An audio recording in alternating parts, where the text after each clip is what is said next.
Here you go. Welcome, everybody.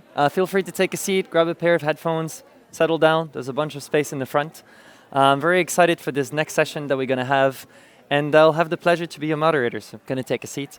Right now, we're going to talk a little bit about community building, about ecosystem building and development, and sort of different impact of like sociocultural factors and how success stories can impact different ecosystems.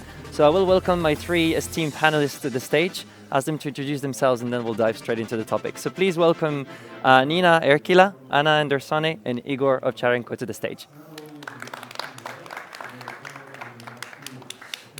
Great. All right. So a quick word about each one of you and what you're working on before we dive into this topic. And I would like to start with you, Nina. Can you give us a bit of an explanation as to what you do? Yeah, thank you. It's a pleasure to be here. Very much an honor. I'm coming from Tampere, Finland. Tribe Tampere is a startup community, especially for entrepreneurial-minded people, not only for the startup owners, but for those who are maybe in the future wanting to become one. All right. Am I next? Yes, please go ahead. All right. So currently I run NGO Riga TechGirls, so building a community of women in tech and startups. But I'm also on the board of Tech Hub Riga, and I previously co-founded 2 tech startups. So I've been in the ecosystem since even I think before it was real in Latvia. So a dinosaur of a kind. Igor? Yeah, so I've been in the ecosystem for more than 10 years now, so from 2012. Happened to just like randomly get into the biggest venture fund in Ukraine by chance, and since that time, I just kind of like still working there. So currently I'm wearing multiple hats. One of them is head of innovation at the Innovation Digital Development Agency in Azerbaijan. Also a partner in a fund from Kazakhstan. And I also help Ukraine because I'm Ukrainian, so I'm also volunteer in the Netherlands for Ukraine Foundation. Great. Well, it's exciting to have all of you three here, talk about different ecosystems that you're currently living and working in, or some that you have built in the past. So looking forward to draw a bit from those different hats that you're all wearing and experiences that you've had.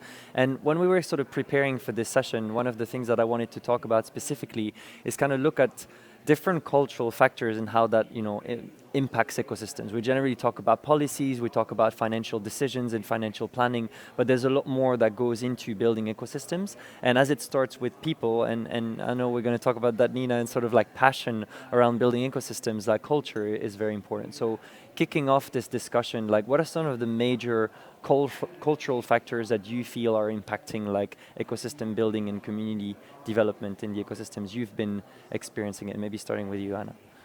Starting with me. Okay. So I guess I think the main part of a startup ecosystem are the startups, right? So if we look back at the Latvian case, then I think the whole concept of startups and investment and this ecosystem started pretty late. So I myself started the first startup in 2008 when I didn't even know the word startup, and that was like unconsciously. But then back in like 2011, 12, the startup ecosystem started appearing. So we didn't have startups that would be super successful in the early stage. So it took a lot of time and effort to actually build the whole startup ecosystem. And I think in Latvia, the critical players have actually been non-governmental organizations like Tech Hub Riga, like TechChill, who have played a significant role in the development of the startup ecosystem. And the thing that I've been kind of thinking about over the years is that Estonia is, out of the Baltic countries, is the most successful one, has most unicorns. And I know it's a cliche, but I think it all comes from the success of Skype, right? So once you have those successes and they can be translated into experience to the other players, then the ecosystem grows. And this is something that I'm super happy that we have now Printful, and we have other maybe not that famous successful startup companies that actually bring it to the next level. But in the beginning of our ecosystem, it was the non-governmental organizations and the kind of enthusiasts and the passionate startup founders, also some investor representatives, but they come together and building this whole ecosystem. Yeah, we'll definitely come back a little bit later to some of the success stories and what are the elements that are useful for ecosystem development on the success stories, but thank you for sharing that. And yeah, what about you, Nina? Like, what are some of the cultural factors that you feel have been very important in the work that you do in Finland?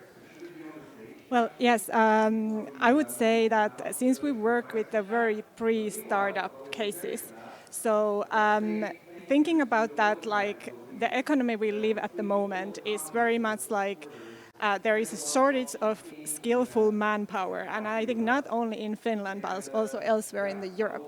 And that means that it's like very difficult maybe to kind of nurture the startup culture in the position when there are a lot of other opportunities for people who might be interested about like funding or like might be interested about like jumping into this like journey, but they are maybe not that willing to take that risk in this situation, and they have a lot of other opportunities as well.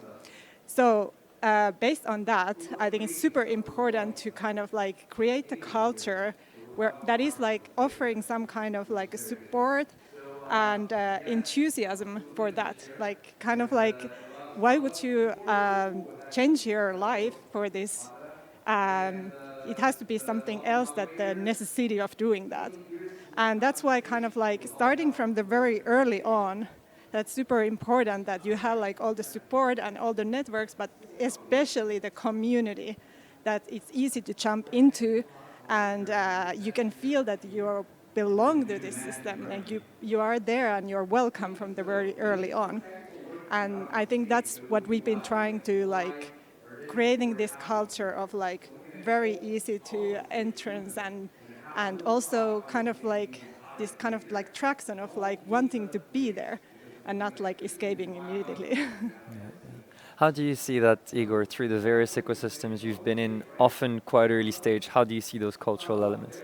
Well, it depends on the country. Yeah. So I think every country has their own individual story and the individual approach. But overall, if I mean, this is my guess, I guess, but there's a certain percentage of entrepreneurs per country, whether they are in tech or not, and whether there is some sort of like external factors like, I don't know, crises or something that would push them to become entrepreneurs. So again, it depends on the countries, but more or less we're talking about exactly the same amount of people and more or less exactly the same type of DNA. There's like, you go to talk to a tech entrepreneur in Palestine, it's more or less the same kind of person if you talk to someone in Kazakhstan or in Latvia, because it's a simple kind of like this entrepreneur DNA, right? But of course, every country has their own path, and if you want to focus on specific countries, so Ukraine individually, I mean, has a very unique path because the government is unstable, because people do not trust government, people do not rely on that, people are interested in, you know, being an entrepreneur, like they're actually hustling, right? They're hardworking, they try to kind of like disrupt and do stuff, right? Countries like Kazakhstan are more relaxed in that thing because they're more stable as a country, right? They have more like economies are, you know, heavily impacted by oil and gas and whatever other like fossil that they have, right?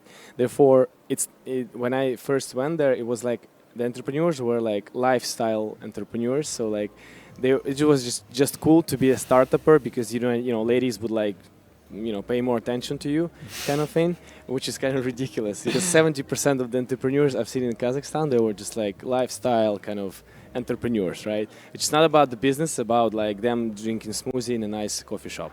So when it comes to Azerbaijan, it's a very nascent ecosystem, very stable. Like imagine the currency has changed once. I mean the currency exchange rate just once. And like super stable, and again, it's really hard to push people to become entrepreneurs because why would you if you just invest into real estate and you get your X amount of money later on? And usually, you know, there's a lot of like social programs and other things and like relatives that can help you and support you. So really depends. So Ukraine, no government support, which is a great push, fantastic push, the best the government could do in my country.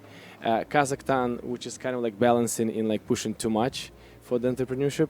Azerbaijan, I think it's a lot of this kind of interesting aspect of like family and how like, you know, families are like pushing the people to actually become entrepreneurs. So different aspects, different countries. But we can go on, like list of countries that are like, there's a bunch of them. No, that's great. Like you're hitting on some things that are really interesting for a discussion. One of which you said, people like don't trust the government. Kind of take that out of context, but it kind of leads me to my next question, which is, we talked about cultural factors. Trust is a pretty big factor when it comes to building companies and building an ecosystem. Because if people don't believe in the value that each of the players are bringing, you don't build partnerships, you don't build the same alliances. How do you see, trust being built in the ecosystems you're working in, taking Azerbaijan, for example, right now, and who's responsible for building that trust? Like, how does that work when the ecosystem is kind of started from scratch or from zero, right? Personalities. You basically, like the biggest focus right now for the agency is actually human capital development. So it's a lot of like mindset shifting, a lot of like trainings for the people that are working with the ecosystem. As an agency, we do not work directly with entrepreneurs because we don't think this is an efficient way. We support, I think, every single ecosystem player in the country, and we import them from abroad. So essentially for like competition purposes and for also this kind of like benchmarking reasons. So we kind of like get to a certain level of, of quality, right? Quality. Yeah, and this is how the trust is also gained. So for instance, even the agency I'm working in, it has a bit of like this past people who were there, this kind of like stigma of, it's like reputation, right? So you still have to work on that one. You still have to show that, we're not just like these bureaucrats from government that would just like, rip you off, like, and I don't know, ask you to send us too many reports and stuff, right? So there's a lot of work to be done there, but I think it always comes through personalities and people you involve into your team. So this is very important for me as well. So when we get someone you can trust and someone who people would trust as well, and someone who can speak up and someone who is relevant to, and someone that people would like to trust and follow in the end. Yeah. So that's perspective from my side. How do you two see it on the trust level?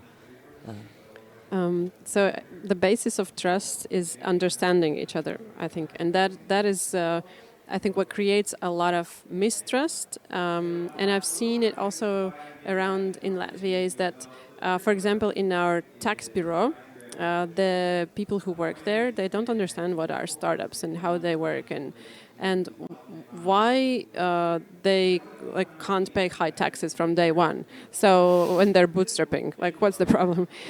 So understanding, and this is a lot connected to education. So if people are educated, if they've seen these examples, if they've seen also on the government level, I think it's very important to see those success stories and also to understand the benefits that startups bring.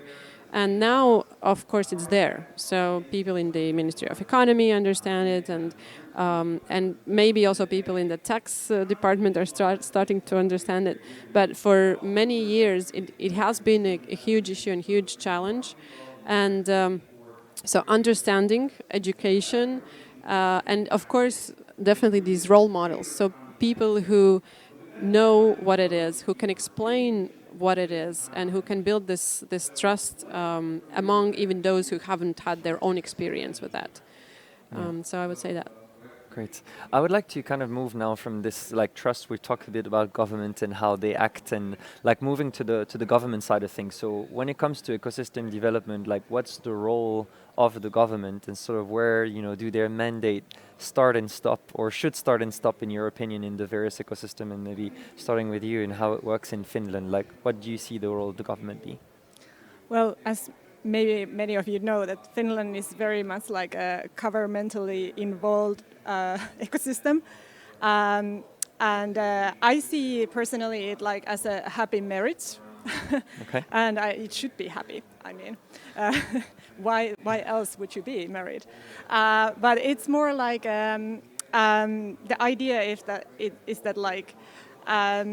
you kind of have to give some sort of freedom for people to operate in the system, right?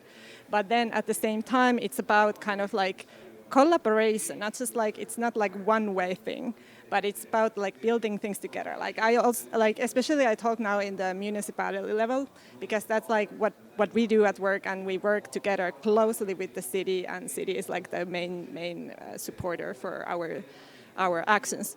But it's not like just like one way, but it's more like building the ecosystem together with the municipality and together with the governmental institutions. And when I say that, like, I mean like co-create, like be really there, like thinking about the end goals, and it comes back to the trust, like because we are in the other end maybe when it comes to the society level, but it's very much like the key value there is the trust for us, for the institutions and the governmental institutions, but also other way around, so that we are like having the common goals, having the common dreams of the future, how we want to see this ecosystem to develop. How do you see that, Igor, with regards to the governments you've been involved with closely? Like where do you see their use and where should their responsibilities start and stop? Okay, so first of all, the ecosystems I was involved were in emerging markets. Yeah. I think this is way more fun.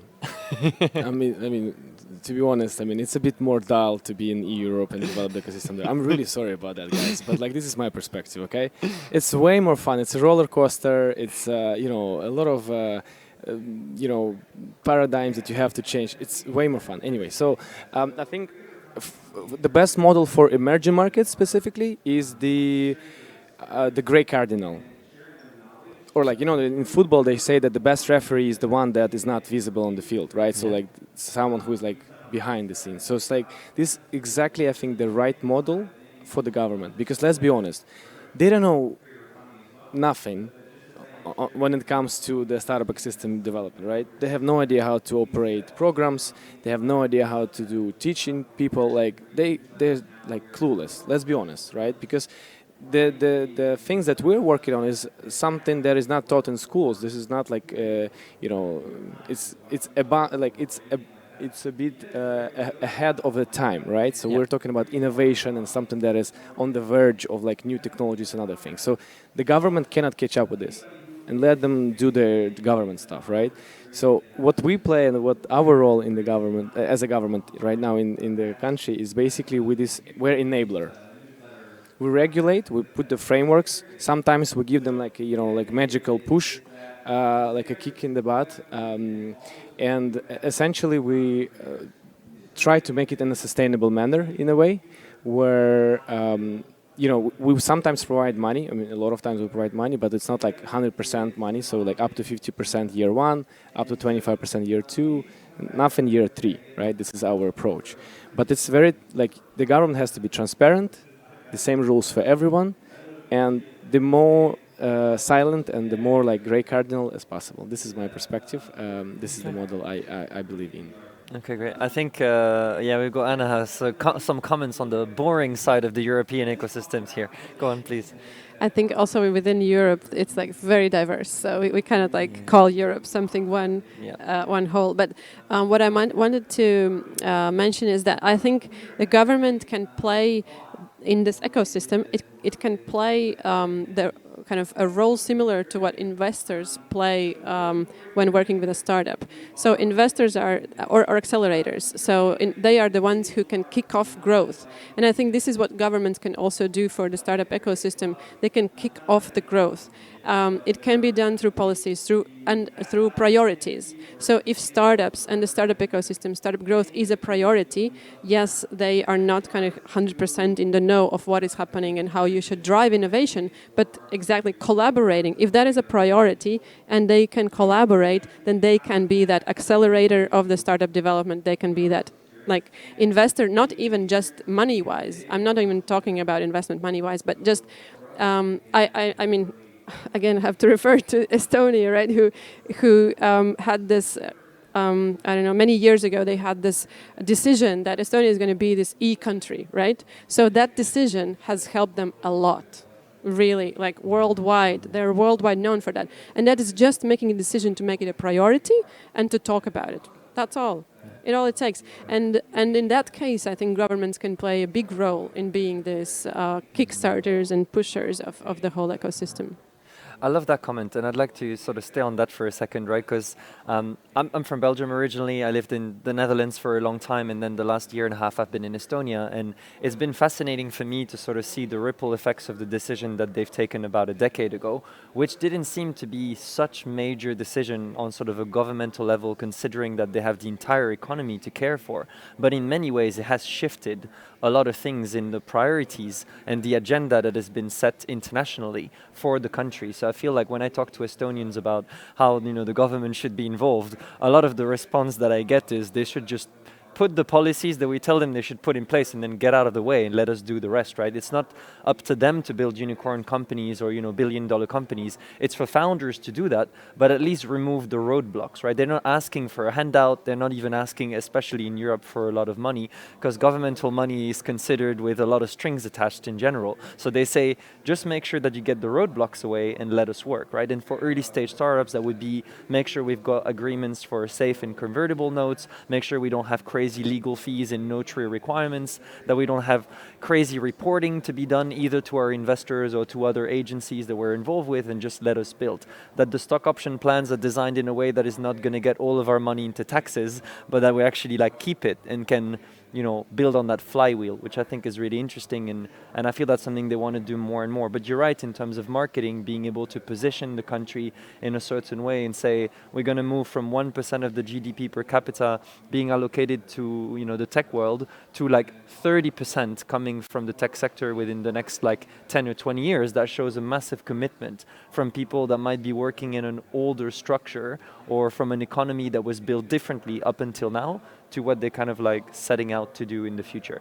And as we're sort of talking about governmental goals, right, one thing that I'd love to ask from you now is, how do we measure success? A lot of people say, governmental policies, big agenda, and then 4 years later, different government comes into place, different goals, different objectives. How do we measure success in terms of ecosystem development, which should be longer term than just a governmental, cabinet in that sense? And what are the metrics that we're going to be using in various ecosystems that you've been involved in? Maybe starting with you in Finland, what would be the metrics to show that what we're doing has an impact? Well, I think it's an eternal challenge. How do you measure something that is not maybe visible, and especially if it's not visible immediately, but it might be visible only let's say after 10 years. So we're still building the groundwork here, and I don't know if I have any answer for that. but I think it's about thinking about. Maybe sometimes the quantity over quality is not the right thing to measure. Sometimes it is. So it's about really about bending what do you measure. But talking about our ecosystem, I think there is a great challenge of measuring something that what brings value, when it's not something tangible. And I mean, this is a problem in many cases. We can see that there are always those numbers that you can clearly see where things are heading to, but it doesn't necessarily predict the future itself. Especially when you do the kind of work in the pre-startup level, it's really about the quality of the services as well, and how much we are able to enable for these teams and the starting startups and the whole ecosystem in the ground level as well. How do you see that, Anna?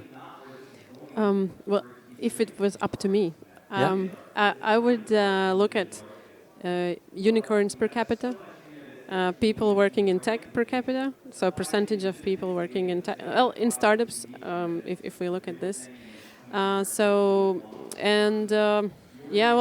Return on investment. So, the basics, actually, the basics of the startup world. I'm going to dig a bit more into that, right? So the Estonians love to say that we have the most unicorns per capita in Europe, almost in the world, aside from the Valley. Very proud to, scream that everywhere they can, which is lovely, but not every ecosystem is as advanced, and up until very recently, the rest of the Baltics wasn't there yet either. And when you don't have yet even one unicorn, then how do you sort of go about still measuring that there's an impact and progress that's being made, right? So Igor, putting your governmental hat on for a second, if I'm an Azeri taxpayer, how do I know that you and the agency is doing a good job? Like, what are the metrics you're looking at? Yeah, so I think every country has a different, again, development phase of the ecosystem. So we don't have unicorns nowhere close in the next couple of years, okay? Just so we're on the same page. Yeah. I mean, we're in a very nascent ecosystem. There's like more developed ecosystems. There are like rock stars like Silicon Valley, Tel Aviv, whatever, like Amsterdam, other places. So you cannot compare the metrics that the government should track in Amsterdam, in Silicon Valley, and then in Azerbaijan, right? So, so I think it's important for you to do the assessment on and positioning yourself. Where do you stand in the region, or like measure like as a benchmark. Say you can take Silicon Valley or something else, and then kind of like understand where do you stand and what kind of things are important for you at this given point of time. So just to give you an example, what do we measure right now in Azerbaijan, right? So we measure number of people that are studying in tech or like getting like tech skills.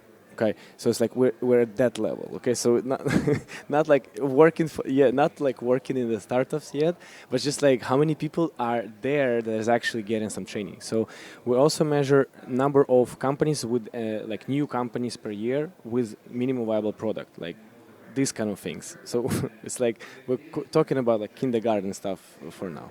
So and also like we measure total assets under management by the Azerbaijani investors, which is also investment number, investments, of course. And we also try to dig into this kind of infrastructure bit because, I mean, if Baku is kind of like way behind, say, Istanbul or Kiev or any other place, like multiple years, we're talking about like 6-7 years, then the regions of the country is way behind Baku, which is the capital. Therefore, we're trying to establish this kind of like ecosystem, like not like infrastructure first, like the first co-working spaces, the first like academia kind of places where people can get tech skills, right? So we're also like measuring that, like how many is, we call them innovation spaces, but it's just like a working name. But yeah, again, depending on the country, the metrics can change. But I guess, in my opinion, in emerging markets, unicorns in the zoo will not work, generally speaking, because it's just like the countries are underdeveloped, and it's rather like this kind of like companies that are valued more than like 100 million maybe could be a metric, but then again, nowhere close for Azerbaijan, unfortunately. But we're getting there. Yeah. Let's talk in a couple of years and have the same question. Absolutely. Yeah. You'll get there. Yeah. Before we wrap up, I have like one last question, and then we'll open up for questions from you, the audience. My last question is more about the success stories part of our discussion and sort of takeaways to be taken from there. So we know that all Baltic countries now would have a unicorn, if you would consider that in the success story metrics, but a lot of companies that have been growing, that are being successful, that are bringing revenue. What do you think are sort of the most like impactful factors of those success stories, and how has that helped on the ecosystem development side of things? And maybe starting with you, Anna. Starting with me again. I think it's a critically important factor, and actually we've had a number of successful companies already 10 years ago.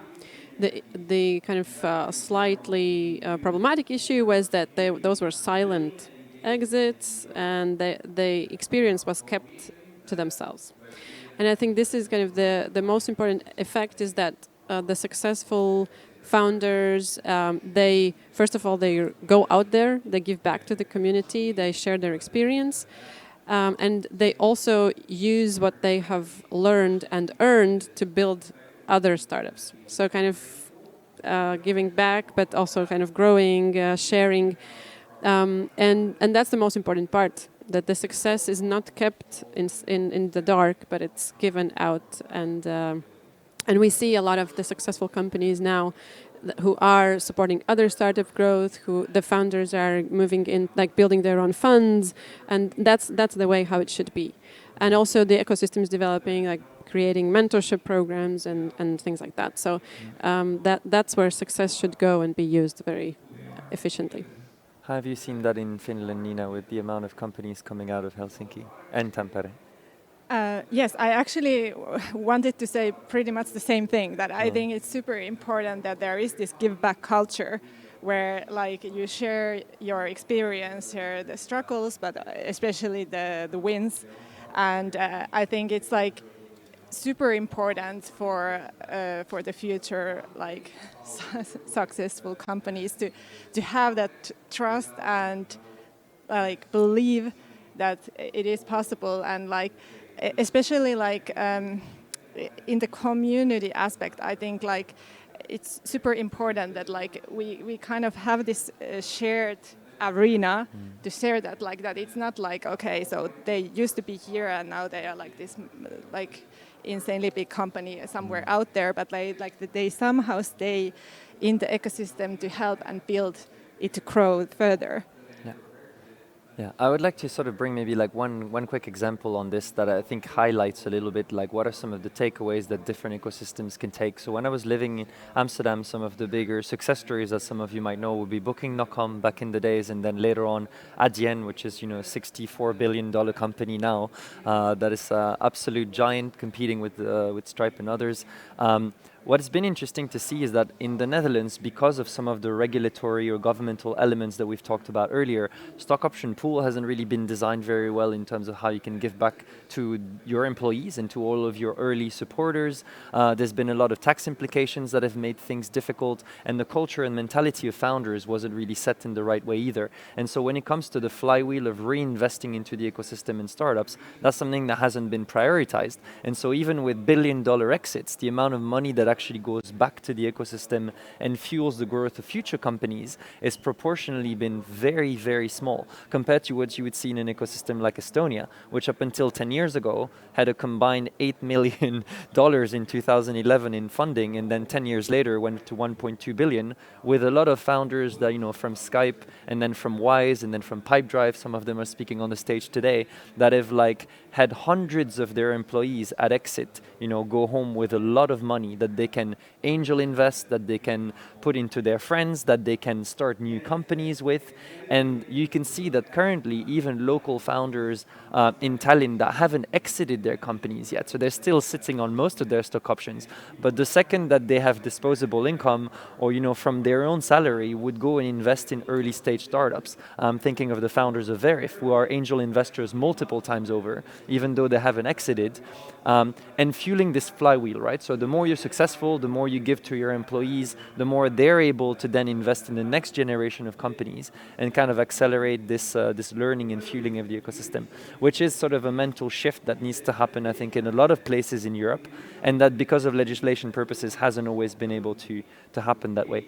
But before we close off, if there's any questions, I'm going to go around with one of the mics and make sure that you can ask them. So just raise your hand and then we'll bring you a microphone. If anyone has questions. Okay, I'll just bring yours for a sec. There you go. Yeah. Thank you to thank you to Sebastian. Oh, is this thing on? Yes. Yes, thank you. Quick question about emerging markets and how they emerging communities. What do you think, in addition to either the government completely staying out of your way or helping you succeed, the human part? What's the biggest impact? Like, what has the biggest impact on the actual community forming? Not only the founders, but the people. How do you make a market, or how do you make a community viable? How do you make them how do you make people want to join the community? Community of entrepreneurship, like tech Yes. startups. Okay. Yeah, thanks for the question. So again, because there is no success stories that are kind of like vivid or like in abundance in emerging markets, a bit harder, because when you have a success story, it's way easier, right? Because like there is one guy or like whatever company made an exit, you know, it's like all over the news and everyone's proud. And this is to your question about like how do you as a taxpayer would know? This is exactly how would you know, because it's all over the place. And by the way, you don't have to be a company, say you can be a Belgium guy but like an American company, right? But you're still going to be a Belgium success, right? So this is important because Ukrainians never register companies in Ukraine because it doesn't make sense, right? Like all the Grammarly's, they're like American companies but founded by Ukrainians, and therefore it's kind of like considered as Ukrainian success. So coming back to your question, so when there is no success, it's all about personality and the individuals. And again, government should not play any role into this, right? So for instance, if say there's someone like a lady is leading like woman in tech in a given country, it's always around that person. And the government, if can, should support that organization. Again, it should be the women in tech or something, because again, they are definitely underserved in terms of like access to capital or whatever, because as a community there is no clear business model out of it, right? How do you actually make money? That doesn't work. People are not ready to pay for that. So but the government also should not pay too much and like stimulate too much as well, because it has to somehow organically grow. So you still have to kind of like create these metrics and kind of like frameworks, so they do not like running around and just like spending cash. I guess that's the important part as well. Quick comment. Yeah, I wanted to add, I think, Igor, you touched upon the women in tech question, so that's kind of my thing as well a lot. So the role models play a huge part in that, and I think in startups the role models, so that's the success stories that you can see, but also education. So what you were mentioning as well is like how many people are studying tech, and what governments can do, they can focus their education efforts on the tech and also on information education about startups. Even if the ecosystem is underdeveloped, we can bring in talent from internationally who can share the experience, who can educate. So education and showing the role models, those will be the drivers.